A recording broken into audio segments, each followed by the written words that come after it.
और इसने हीरादे को कहा कि ये ले पकड़ रुपए, मैंने अलाउद्दीन को अंदर आने का रास्ता बता दिया है, अब अलाउद्दीन अंदर आ जाएगा, अंदर आके कानड़ देव को मार देगा और मेरे को बना देगा राजा, और मैं राजा बन जाऊंगा, तब तू मेरी, मैं खुद ने कहना चाहूं राजा तने मेरी रानी लिख दूं के, ऐसा कहना ना मैसेज करवाता। वो कहती भाई शादी कर ले, क्या फर्क पड़ता है, तू शादी कर लेगा, फिरोजा भी राजी, तुम्हारा युद्ध भी टल जाएगा। पर उसने कहा ना, मामो लाजे भाटियान कुड़ लाजे चौहान, जे मुंह परणु तुर्कड़ीन उल्टो उगे भाण। यदि मैं किसी तुर्क कन्या से शादी कर लूं, ये उसी प्रकार असंभव है जैसे सूर्य का पश्चिम दिशा में उगना। फिरोजा कहती है कि तज तुर्काणी चाल हिंदवाणी हुई हमें, मारा भोभोरा भरतार शीश ने धूण सोनी गरा। तज तुर्काणी चाल, मैं तुर्कों की चाल छोड़ के, तुर्कों की बातें छोड़ के, हिंदवाणी हुई हमें, मैं हिंदू बनने के लिए तैयार हूं। मारा भो बोहरा भरतार है, मेरे 7 जन्मों के पति, शीश ने धूण सोनीग्रा है, सोनीग्रा मेरे से सिर मत घुमा। वीरमदेव मान थोड़ी जाए चक्री हो गया था उसमें। फिर फिरोजा गति उस गर्दन को लेती है, यमुना में छलांग लगा देती है, सुसाइड कर लेती है। सच्चा प्यार किसने किया, जल जोहर किसने किया, जल जोहर हुआ है बेचारी का, फिरोजा का। मुझे लगता है बॉलीवुड वालों की नजर नहीं है, वरना कितनी शानदार मूवी है। एक्शन, रोमांस, ट्रेजेडी, कॉमेडी, जितना कुछ हो सकता है सब कुछ है। लिखो फिर कौन सा बेटा गया था, और कहते हैं वहां अलाउद्दीन का दरबार लगा हुआ था, वीरमदेव भी उसके अंदर बैठा हुआ है। वीरमदेव जब दिल्ली रहा तो वीरमदेव की बड़ी चर्चाएं भी है। तो वीरमदेव बड़ा सुंदर राजकुमार था, तो चारों तरफ हो गया, अरे बड़ा जालोर वाला राजकुमार बड़ा सुंदर है। और जितना वो फूट रहा था उतना ऐसा शिकारी था। तो अब राजा जब शिकार करने के लिए जाता, वीरमदेव भी जाए, डेली वही शिकार करके लाए। तो अरे यार वीरमदेव शिकारी भी बहुत अच्छा है।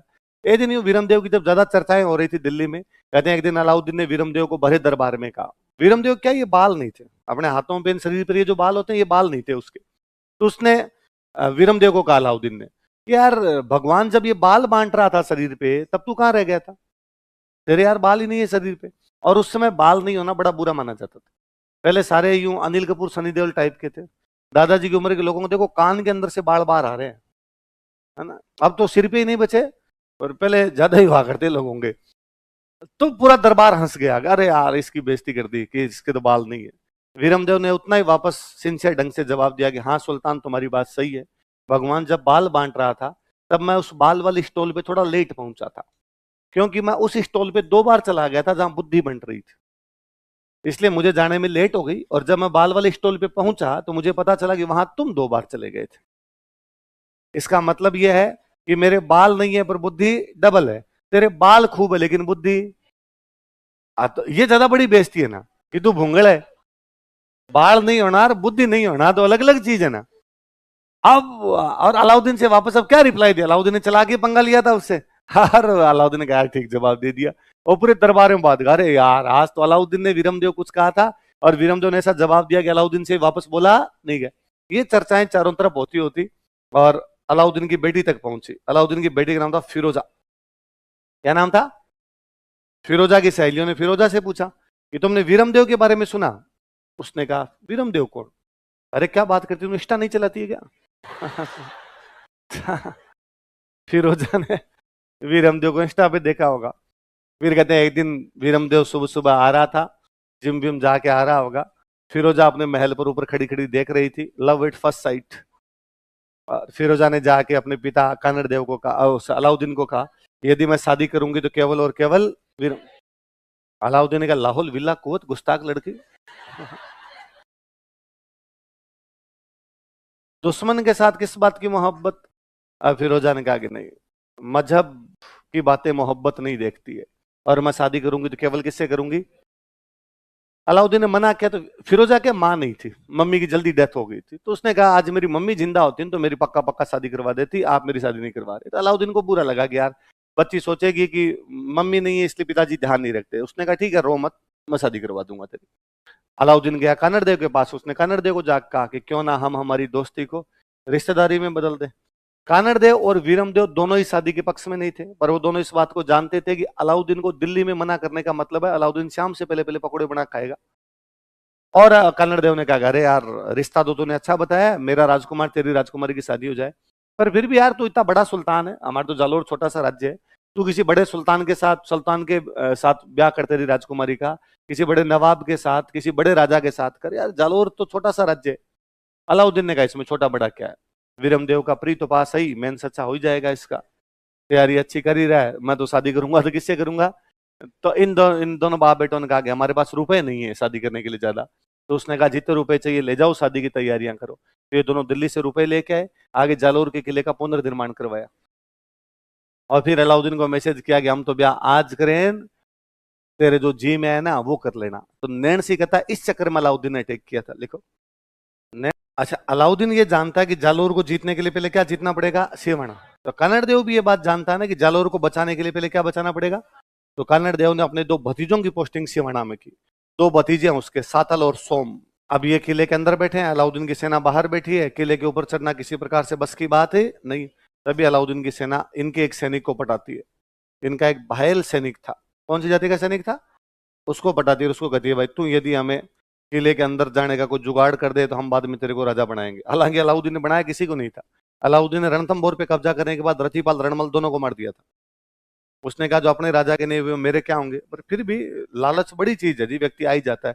साथल सोम के साथ विश्वासघात कौन करता है, एक बहाल सैनिक। ठीक वैसे ही सिवाना किले में एक तालाब बना हुआ था, उस तालाब का पानी खराब कर दिया गया था, देखो। तो अब इनको लगा भाई शाखा ही करना पड़ेगा, और कोई तरीका बचा नहीं हमारे पास। तो सिवाना का पहला शाखा कब हुआ था, दूसरा पड़ा हुआ है 1589 कल्ला राय मलोत वाला पड़ा था।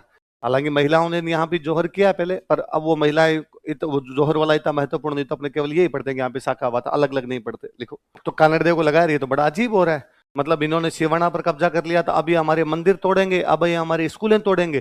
फिर कानड़ देव अपनी एक बड़ी सेना लेके बाहर निकलता है। जो तुर्क जालोर में इधर उधर तोड़फोड़ करते हुए घूम रहे थे उनको वहां से पीटना शुरू करता है।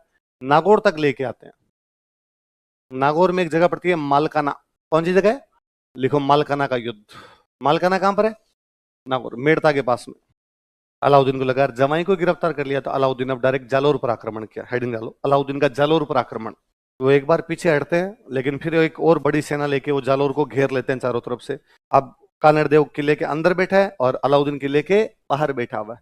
उसने फिर एक बंदे को अपनी तरफ मिला है। इस बार जो बंदा उनकी तरफ मिला उसका नाम था बीका दहिया। क्या नाम था, और उसने अलाउद्दीन को और उनको कहा इस किले की दीवार एक साइड से कच्ची है, और यदि वो कच्ची दीवार तोड़ दे तो किले के अंदर घुसा जा सकता है। तो साहब कैसे पता चले दीवार कच्ची है, एक बीज होता है राई, राई जो होती है, राई जानते हो, सरसों जैसा बीज होता है। तो राई के लिए ऐसा कहा जाता है कि राई यदि डाल दी जाए, जमीन में डाल दी जाए, तो वो जल्दी फूटती है, अंकुरित हो जाएगी। जहां राई डालिए बीज बाहर निकलेगा तो जमीन फटने लग जाएगी वहां से। तो उसने कहा इसके चारों तरफ राई डलवा दो, जहां से जमीन फूटने लग जाएगी इसका मतलब वहां से जमीन क्या है, कच्ची। इसका मतलब उस साइड वाली दीवार भी क्या है, कच्ची। तो कहते हैं अलाउद्दीन ने चारों तरफ घोषणा करवाई कि जिसके पास जितनी राई है वो ला के दो, मैं खरीद लूंगा। और लोग भर भर के बोरियां लेके गए। अलाउद्दीन ने मुंह मांगे दामों पे खरीदी। किसी ने जहाँ कहा 100 रुपए किलो तो 100 रुपए किलो, और किसी ने कहा 500 रुपए किलो तो 500 रुपए किलो। चारों तरफ राई डलवाई, और जहां से राई फूटने लगी इसका मतलब वहां से जमीन क्या है, कच्ची। एक मेरे जैसे कोई व्यक्ति था आलसी, वो दूसरे दिन सुबह गया राई लेके। अलाउद्दीन का लो राई लो भाई। अलाउद्दीन का मार्ट साहब राई लाए, तोलो भाई 2 रुपए किलो में तोल लो। यार रात तो 100 रुपए किलो, अरब 2 रुपए किलो। अलाउद्दीन ने कहा राईरा भाव रहते ही गया, राईरा भाव, बोलो वापस बोलो, रायरा भाव रहते। राजस्थानी में कहावत है, राजस्थान में कहावत है, यदि कोई काम हो जाए उसके बाद कोई पहुंचे तो आज भी उसको क्या कहते हैं। आरएस का फॉर्म भरना था किसी को, लास्ट डेट निकल गई, और फिर कोई जाके ई मित्र वाले भैया के मेरा फॉर्म भर दे, तो ई मित्र वाले भैया कह सकते हैं रायरा भाव रहते ही गया। किसी को 7 से 9 राजस्थान जी की क्लास थी, वो बंदा 9:30 बजे आके मेरे को कहे कि लो सर राजस्थान जी के पढ़ाओ, मैं कह सकता हूं उसको कि अब कोई पूछे कि राई के भाव कौन सा किला बिक गया था, जालौर का किला। कौन सा किला बिक गया था, जालौर का। वो विश्वासघात करने वाला व्यक्ति कौन था, बीका दैया को अलाउद्दीन ने खूब सारे रुपए दिए कि रुपए लेके जाए एक बार तो, और जैसे ही मैं जालौर के किले पे कब्जा कर लूंगा मैं तेरे को क्या बना दूंगा, राजा। ये घर पे आया, इसने आके अपनी पत्नी को रुपए दिए, पत्नी का नाम था हीरा दे। क्या नाम था, और इसने हीरा दे को कहा कि ये ले पकड़ रुपए, मैंने अलाउद्दीन को अंदर आने का रास्ता बता दिया है, अब अलाउद्दीन अंदर आ जाएगा, अंदर आके कानड़ देव को मार देगा और मेरे को बना देगा राजा, और मैं राजा बन जाऊंगा, तब तू मेरी, मैं खुद ने कहना चाहूं राजा तने मेरी रानी लिख दूं के, ऐसा कहना है ना कोई एक। और हीरादे को बड़ा बुरा लगा। हीरादे को लगा अरे ये विश्वासघाती, देशद्रोही, कुल कलंकी, ये मेरा पति है। देश को बेचकर आया हुआ आदमी मेरे को रुपए दे के कहता गहने बनवा ले। देश को बेचना इससे बुरी बात क्या हो सकती है। उसने अपने पति को मार दिया। बीका दैया को कौन मार देती है, देखो। कहते हैं कि जब ये जालोर वाला हमला हुआ था तो फिरोजा मना करती है अलाउद्दीन को कि भाई पिताजी हमला मत कीजिए, मैं एक बार बात करती हूँ वीरमदेव से। कहते हैं वो वीरमदेव से बात करने के लिए आई भी थी जालोर, लेकिन वीरमदेव उससे मुलाकात करता नहीं। तो जालोर के किले के नीचे अभी भी एक जगह है जिसके लिए कहा जाता है कि यहाँ पे शहजादी रुक के गई थी। कौन रुक के गई थी? शहजादी, मतलब सुल्तान की बेटी है तो क्या हो गई? शहजादी। फिर उसकी माँ तो खुद की थी नहीं, उसकी दाई माँ थी। दाई माँ समझते हो? जो पालन पोषण करती है। तो उसकी दाई माँ का नाम था गुलविहिस्त। क्या नाम था? गुलविहिस्त यहाँ पर आई थी वीरमदेव को समझाने के लिए। तो वीरमदेव उसको मैसेज करवाता, वो कहती भाई शादी कर ले, क्या फर्क पड़ता है, तू शादी कर लेगा, फिरोजा भी राजी, तुम्हारा युद्ध भी टल जाएगा। पर उसने कहा ना, मामो लाजे भाटियान कुड़ लाजे चौहान, जे मुंह परणु तुर्कड़ीन उल्टो उगे भाण। यदि मैं किसी तुर्क कन्या से शादी कर लूं, ये उसी प्रकार असंभव है जैसे सूर्य का पश्चिम दिशा में उगना। ना तो सूर्य कभी वेस्ट में उगेगा, ना मैं कभी किसी तुर्क कन्या से शादी करूंगा। तो फिर अब जब सारे रास्ते बातचीत के बंद हो गए, फिर तो क्या होगी? लड़ाई। लड़ाई में इनकी सेना कम, अलाउद्दीन की सेना ज्यादा, तो फिर लड़ाई क्या होगी? साका। तो 6 दिन तो कानड़देव लड़ता है, फिर कानड़देव लड़ता हुआ ही मारा जाता है। फिर वीरमदेव आगे लीड करता है, वीरमदेव लड़ता हुआ मारा जाता है। लिखो, जालोर का नाम बदलकर क्या कर दिया था? जलालाबाद। किसने? अलाउद्दीन। कहते हैं कि वीरमदेव लड़ता हुआ मारा गया। वीरमदेव की जो कटी हुई गर्दन थी वो लेके फिरोजा के पास गए। फिरोजा ने सैनिकों को कहा था वीरमदेव को पकड़ के लाना, जिंदा या मुर्दा। तो जिंदा तो हाथ आया नहीं, लाश भी उसकी मिली नहीं, खाली उसकी गर्दन मिली। बाद में कट कट के गिर गया, इधर हाथ कहीं गिरा, पैर कहीं गिरा युद्ध के अंदर, तो उसकी गर्दन लेके गए। तो आपने यूं फिर कवियों की कल्पना है जी, कवि अतिशयोक्ति रचता है, कवि अपनी तरफ से बातें लिखता है, जहां ना पहुंचे रवीर वहां पहुंच जाए। एक थाली में डाल के और वीरमदेव की गर्दन लेके गए थे। तो फिरोजा ने कहा भाई ये मेरे से कभी मिला भी नहीं, अब मैं कम से कम इसके चेहरे को निहारना चाहती हूँ, भर पलक देखना चाहती हूँ। कि जैसे ही फिरोजा उसके चेहरे को देखने के लिए उस गर्दन के सामने ही गर्दन मुड़ गई। वीरमदेव ने कहा मरने के बाद भी फिरोजा को तो मैं दर्शन दूंगा। फिरोजा कहती है कि तज तुर्कानी चाल हिंदवाणी हुई हमें, मारा भोभोरा भरतार शीश न धूण सोनी गिरा। तज तुर्कानी चाल, मैं तुर्कों की चाल छोड़ के, तुर्कों की बातें छोड़ के, हिंदवाणी हुई हमें, मैं हिंदू बनने के लिए तैयार हूं। मारा भो बोहरा भरतार है, मेरे 7 जन्मों के पति, शीश न धूण सोनीग्रा है, सोनीग्रा मेरे से सिर मत घुमा। वीरमदेव मान थोड़ी जाए चक्री हो गया था उसमें। फिर फिरोजा गति उस गर्दन को लेती है, यमुना में छलांग लगा देती है, सुसाइड कर लेती है। सच्चा